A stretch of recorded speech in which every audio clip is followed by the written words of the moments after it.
नमस्कार मंडळी. आज जो मसाला बनवतोय हा एकदम स्पेशल आणि खास मसाला आहे. कस्टमरच्या घरामध्ये लग्न आहे तर लग्नासाठी त्याचबरोबर वर्षभर टिकेल असा मसाला त्यांना आपण बनवून देतोय. तर आपल्या प्रॅक्टिसप्रमाणे त्यांनी दिलेल्या प्रमाणाप्रमाणे आपण सर्व खडे मसाले गरम करण्यासाठी काढून घेतलेले आहेत. सर्व खडे मसाले ड्रायरमध्ये ड्राय करून घेऊया. त्याचबरोबर मिरच्या देखील आपण ड्रायरमध्ये ड्राय करून घेऊया, जेणेकरून मिरच्यातली आणि खडे मसाल्यातली पूर्णपणे आर्द्रता निघून जाईल. या वस्तू ड्राय होईपर्यंत लसूण, खोबरं, कांदा साफ करून घेऊया.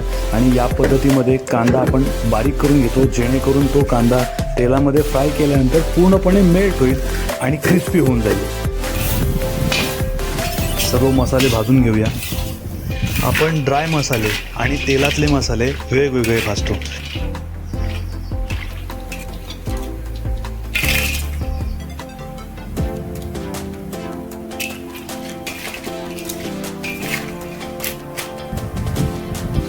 मसाले तेलामध्ये खमंग होईपर्यंत भाजून घेऊया.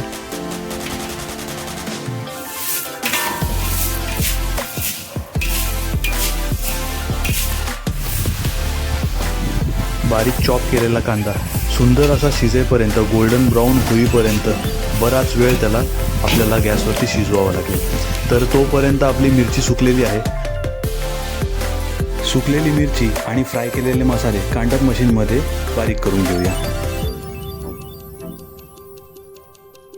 म्हणजेच सुखा ड्राय मसाला चाळून तयार करून वेगळा ठेवला का नंतर कांदा, लसूण, खोबरं बारीक करून मिक्स करायला रेडी होऊन जाईल.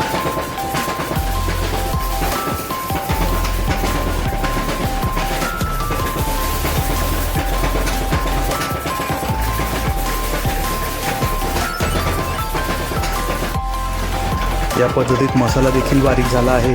त्याप्रमाणे आपण खोबरंही शिजवून घेतले, लसूणही सोलून घेतलेली आहे.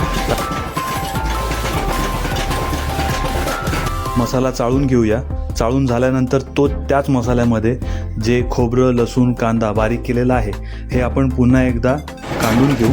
काढून झाल्यानंतर फायनल रिझल्ट हा तुमच्यासमोर येईल.